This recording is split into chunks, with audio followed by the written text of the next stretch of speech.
Hi everyone, welcome to Dave's Bonsai. On today's episode 400.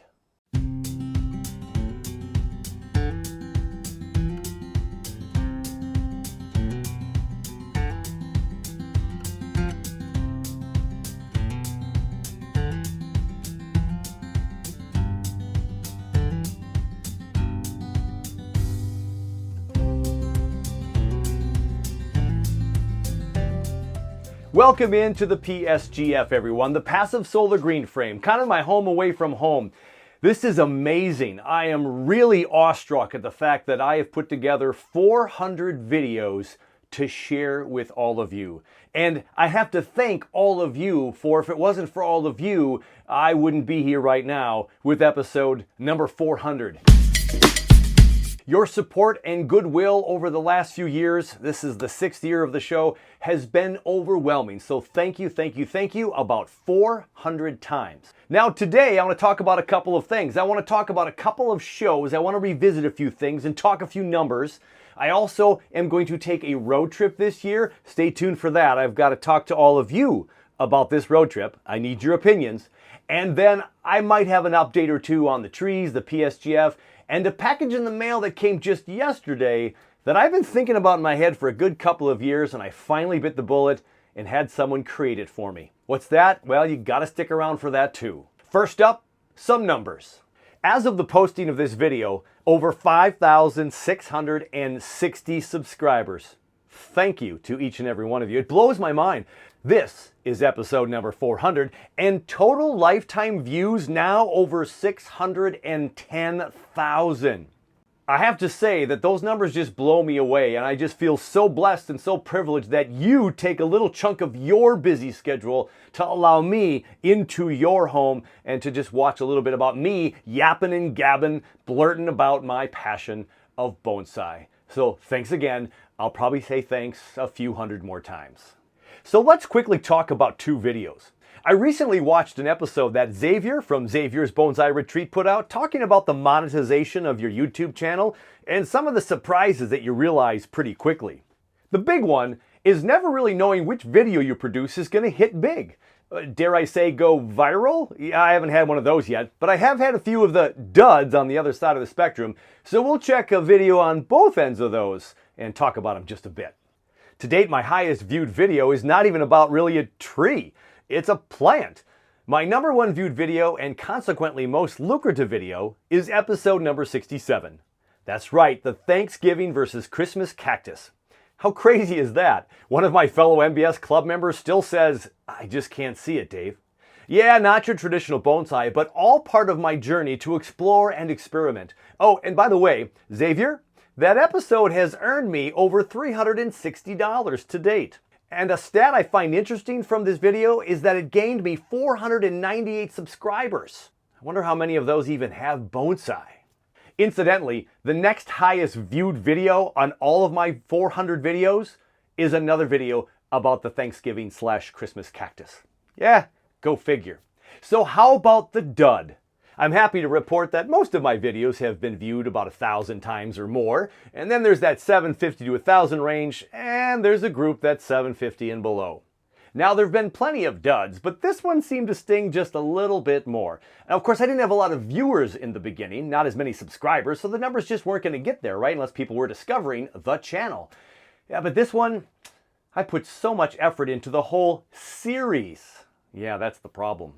So if you haven't checked them out yet, I did my 15-part bonsai pot tank series where I created a fish tank bonsai pot thing, and episode 15 has only been viewed to date about 330 times. Oh, I guess that told me to keep my series under 10 at least. So the PSGF, there was 9 parts to that series, and these grossed a whole lot more views compared to the pot tank. Maybe it's just the subject. I'm not entirely sure. And oh, the pot tank episode only made $2.67 before it was yanked out of monetization because of a copyright infringement. You see, I was using copyright protected music if I were to credit them in the description down below. That's what I was told. And then they said there was an infringement. It didn't affect my channel, but I could not monetize. So it's probably pretty good that I don't promote that one because I really wouldn't make any more money. But it's still a fun series. Go check it out. I don't care if the money doesn't come in. Really, I don't. Now I have paid licensed fees. I pay a small fee yearly to have music at my disposal, and I won't get flagged anymore from YouTube. Now, as bad as that one was, at just a few dollars, the yanking of the monetization and very few viewership, that was, what was bad about that was I put so much work into those, right? There are some videos I put a lot more work, a lot more time, a lot more fancy shots and all this and editing. And some people who do that do an exceptional job every single time, get a whole bunch of thousands of views, and it's amazing. I'll have to throw a shout out to Adam from Notion Bonsai. Adam, you do amazing work, and you're always consistent and a lot of cuts, and it's fabulous work. And I understand as an editor and a filmmaker, if you will, what some of these kind of higher end things take. I don't always do that. Sometimes I do, but those don't always make the money, and sometimes the quick ones do. It's kind of crazy. But the real dud had nothing to do with monetization or views, really, because here's the situation. You all have probably not seen it. Only a handful of people have seen it. Why? Because it's the only video to date that I've yanked from my channel. So maybe I'm at 401. My worst video was one titled Blue Scotch Pine. It was posted for less than a week. It got 29 views. Oh, and it did make 21 cents, by the way. I pulled the video because I was so embarrassed how much I butchered this tree. And this is how wonderful the bonsai community is on YouTube. I had one commenter comment to me in a private message and say, "Hey, Dave, you didn't pull that video because of what I said in the comments, did you?" And I was like, no. I really felt bad about the video. I almost didn't post it. And, but it was so nice. And that is the bonsai community on YouTube. So supportive. It's been such an amazing thing. I've said that so many times, but I can't say it enough because this really is a community, and I love the community. I love you all. This is such a fantastic place to talk and be a part of bonsai, for sure. Enough about me. And now it's all about you. Well, it's still about me, but it's about you too. I would like to take a road trip this year, and I would like to crash your bonsai garden. If you'll have me, I'll come on by. So here's the scoop. I eventually will get to my brother's place in upstate New York sometime this summer, and I hope to do two things along the way. One, I want to visit some of the top bonsai gardens in the US along the way, and two, I want to visit with some of you. Now maybe one of those top gardens is your garden, so I'll kill two trees with one stone, if you will. So some of you might be wondering, what gardens is Dave talking about? Because, this is an art form. This is very subjective, not so objective all the time. And what gardens is he talking about? Well, of course, when you have this kind of question in life, what do you do in the 21st century? You get on the old internet and you go to Google, that's where I go, and you say like, hey, where are the top gardens for bonsai in the United States? And voila, in a nanosecond, hookedonbonsai.com. And lo and behold, on their website, front and center is the top 25 bonsai gardens in the US of A. Now, for this road trip, I need to be focusing on gardens east of the Mississippi. So my course has started to take shape. Now, I'll miss some of the incredible gardens like the Pacific Bonsai Museum in Washington. I have been there, by the way, once. Amazing. Go see it when you can. Or maybe the Huntington Bonsai Collection in California. The Penjing Bonsai Garden in Malabar, Florida. Not to mention how much I'd love to visit Brussels Bonsai again, the nursery, to buy some trees, and head down to Weigert's, where I've picked up a lot of trees online, but I'd love to go see all the folks at Weigert's and all the amazing trees. I hear it's just a spectacle to see down there in Florida. But not this trip. So many bonsai, so little time. So where do I hope to go? This is where I need some of your input, perhaps, right? Now I'm going to go by this 25 list of bonsai gardens, but I want to go on this trail that could be near to some of you all. And so here's kind of what I'm thinking. I will start my journey probably in Illinois to check out the Chicagoland bonsai scene with the Chicago Botanical Gardens Bonsai Courtyard, and that's in Glencoe, Illinois. Or perhaps, or the Morton Arboretum in Lisle, Illinois. Tom, from Tom's Grow and Clip Bonsai for Seniors, could you help me out on this one? And maybe I can visit your backyard or your studios. I'd love to do it. Tom, can you help me? From there, the Crone Conservatory's bonsai display in Cincinnati, Ohio is a place I'd like to check out. And then it could be Phipps Conservatory and Botanical Gardens collection in Pittsburgh, Pennsylvania. Anybody in Pittsburgh, Pennsylvania? Send me a message in the comments. Let me know. Now, the National Bonsai and Penjing Museum in Washington, D.C., I've heard a lot about that. I definitely want to go check that out. And while I'm in that neck of the woods, I might have to stop and visit with Steve in Steve's Backyard Bonsai. Steve, if you have me, that would be a pit stop. And rumor has it, Matt Brennan is close enough where we all could have a little bonsai discussion before I take off. Think about it. I'd head up to Bellingham, Massachusetts next to see the New England Bonsai Gardens. And then before or after I see my brother, I'd visit the International Bonsai Arboretum in West Henrietta, New York. Looking forward to seeing my brother. My brother is in upstate New York and to spend a day or two just chilling with him and his wife. Now on the way home, I'd kind of head through the Toronto area perhaps and bump into Blue Jay Bonsai and then maybe visit the Bonsai Zone with Nigel Saunders. Jay? Nigel?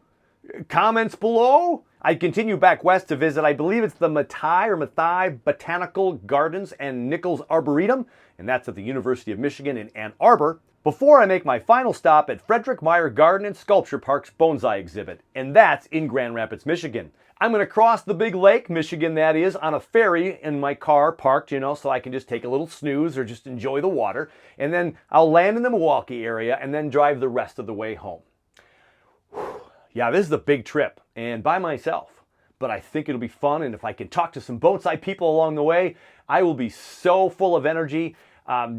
It'll just be fantastic. But I need your help, right? So tell me, have you been to some of these places? Hey, would some of you like to join me at these places if you're close by? Or maybe I can come by and check out your garden if you're in close proximity to where I'm heading, so as to not drive, of course, 3,000, 4,000 miles. Well, they'll all be pretty close, won't I? Well, we'll do the mileage later. So, in the comments below, let me know what you think. Or better yet, if you all want to just email me, just throw me an email, type it up to bonsaiacres@gmail.com. Yes, bonsaiacres@gmail.com. I'll put that on the screen and all that too, so you'll know exactly what to type in. And I'd love to hear from you. Now, I'd go see Xavier, but that's across the pond and that's a different trip. And my friend Bald Yeti, yeah, that's too far north, so maybe that's another trip. I'm planning a lot of trips. But this is going to be a lot of fun. The road trip of 2024, talking bonsai with all the YouTube friends and fanatics. And I'd love to raid your place. I'd love to crash your party if you have me. So give it a thought and let me know. When will I be going on this journey? Well, here's all I'll tell you so far. It will not be in June. So somewheres along the line in July and August and summer, as I'm a teacher and have it off, I will plan this trip. But I'm not going to plan it and expose where I'm going, either one, till I get there, or two, when I'm back, so we can all show a nice bunch of videos on the journey. So if you want to be a part of this and you can maybe catch up with me, talk bonsai with me, maybe we can collab together, maybe we can make an episode for Days Bonsai. I'd love to do all of the above. So again, send me an email, bonsaiacres@gmail.com, and then I will give more personal specifics to those who might be able to host a little gathering, and we'll get together and talk bonsai sometime in July or August. That's where I'm going to leave it for now. Enough about the road trip and episode number 400. Let's go now to what's going on here in the PSGF. And I opened up a package yesterday. Very excited to get this. I've been tinkering with this for 2 or 3 years, and what should I do? And so I finally met someone just when I was wasting time during a basketball tournament. Had a couple hours to waste. I was in a mall and I saw a metal worker guy who worked on metal projects, art projects. I said, hey, could you do this with my logo? And so let's take a peek what arrived in the mail yesterday. So here we have my Bonsai Acres sign. I've always wanted to make a metal sign somehow of Bonsai Acres, and so I gave him my logo on my business card and said, hey, what can you do? So he put this together for me. So we cut out the metal on the bottom to spell Bonsai Acres, and then the top logo of the trees in the pot was cut out through laser, I'm sure, but then he raised that off of the background a little bit. Now, the only bummer part about this is that the color of the trees and the color of the background are the same, so it's a little hard to see when it's darker light. But in here right now against my white backdrop, or in here with this beautiful lighting, you can see it and totally know what it is, so I really do like it. But if I want this to pop a little bit more, I've been considering giving it a light coat of black paint on here, a coat of black paint to kind of make this pop a little bit more. Then it's more like a true silhouette. You're seeing the black image, and then Bonsai Acres, the light comes through depending on where you hang it up. But this is my Bonsai Acres sign. I'm pretty pleased with it. Yeah, I can't wait to put this up somewhere. Got some holes up here to hang it up somewhere. A couple holes down here. We'll either drill it in right there or put a rope in here or something and make it look nice and rustic. Here it is. Bonsai Acres update number 1 for today. So a couple of tree updates on this 400th episode as we come close to wrapping it up is a couple of trees that are now in the PSGF that are tropical varieties because we put so many outside. And there it is, the 40-year-old ficus. You remember a couple episodes, I dragged it in here. It was fully bushed with leaves and wonderful. I took a lot of the leaves off there, right? I did spray it, try to get rid of some of those little white flies that was kind of bugging the tree. And it's loving life in here. So far, so good. Not a lot of stress. We've had lows in the upper 40s, highs in the 70s and 80s in here in the daytime, and it seems to be doing really, really well. So there's the 40-year-old ficus. Now you can still see some of those chops without the leaves there, but I kept the ones I wanted, got rid of some of the thick mess, and we're going to see what we're going to chop here later on this summer. Update number 2 with trees, the ficus over the rock. Let's do that again. I was stuck. And update number 2 is the ficus over the rock, the boulder. You can check that out. Everybody remember the ficus over the boulder? Yeah, bonsai over boulder. There it is, the tiger bark ficus. Doing fine.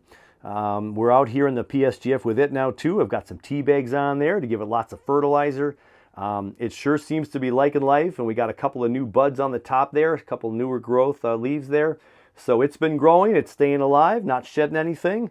I do love that. The variegated triangulus ficus tree is out here in the PSGF too. I thinned it out again. It's the second time this winter into spring. And now it's going to be in the glorious PSGF, getting lots of sunshine. We'll see if that thing can thicken up again and start to look like a little bit more mature tree. Now this is still one of my favorite trees. Now it's not a ficus, but I thought I'd show it to you because it came out in glorious bloom this year.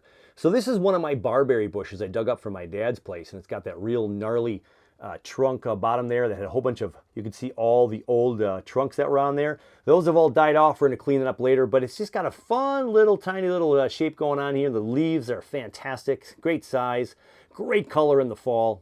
I just want to show you how nice that one was doing here in the PSGF. Now, I didn't do a show on this one, but I did do a short. If you go into my shorts on the channel and look at the ficus, the tiger bark, that I kind of flipped sideways, it's about a minute long, and I just kind of put some wire on there, flipped it sideways, made a cascade out of it, and that one too is in the PSGF, and seemingly to be very, very happy. I just noted some wire scars. I didn't take them off soon enough, even in the winter down in the plant room. See the little wire marks there? I shouldn't be showing those off, but there you go. Check your wires. Precisely why Nigel doesn't use wire. My friend William, who gave me the China doll, I was working on that this year, repotted it, took a couple of trunks out because they died out, so it's a little bit thin now in the bottom, but it's starting to really like the growing conditions out here. I brought it out here and some of the newer buds just kind of took off, and so it's going to thicken up real nice, I think, out here before it's warm enough to put it outside. So there's the China doll. My variegated Benjamina ficus forest, looking a little bit thin and looking like it was just getting kind of sad down there in the plant room. So that's out here too. And I'm hoping out here with some of the heat, with the sunny days, we're going to get this thing getting into that tropical zone again a lot quicker. So let's hope that the forest from the variegated Benjamina does better. Another one that I did make an episode on, but I wanted to show you, this tree, if you turned it this way, it had a great big growth on the right-hand side and it looked really ugly. And I just like, no one's ever going to get this tree, take this tree. What do I do with it? So I said, hey, let's flip this one a little bit too. I flipped it to the left, cut all the tree limbs on that right side there. And we have this weird kind of right to left movement shape. And even that little branch right there could become the future of this tree right there. We can cut all that off maybe. But we'll see what it does. It's stayed alive. It's got some new buds on top of the lighter green. And it's got that little statue there that was just making sure it wasn't going to fall over. And yeah, it's holding its own. And now it's in the PSGF. You gotta love when you have a good place for your trees. Well, I think that's going to do it for today. You know, this has been quite an accomplishment. 400th episode. Thank you again. 5,660 plus times to all the people subscribing and saying such kind things and supporting me in my journey. I do appreciate it so much. I just love the bonsai community, and it's all thanks to how kind and generous everybody is out there. And I hope I get to meet some of you face to face in the real world, not through this lens, as I take a road trip this summer. Yeah, so bonsaiacres.com, get in touch with me as I head east of the Mississippi out towards Washington, D.C., up to New York, Canada, and back. Whew, we'll see if I can do that and make some really cool collaborations and just meet some great bonsai people and have a lot of fun. That's the plan. Get in touch with me if you'd like to take part in that. I'd love to meet some of you face to face and go see some great trees in the meantime, right? Of all those places to go see. And if you've not been to some of those places, check them out. Go to the website, hookedonbonsai.com, and see if you can see a couple of those wonderful places yourself in the future. That's going to do it for now. I've got to find a place to put that sign up. I got to start my irrigation system. Videos on the way. But in the meantime, until 401, hey, take care of you. Take care of your bonsai, and I'm going to catch you very soon on the next one.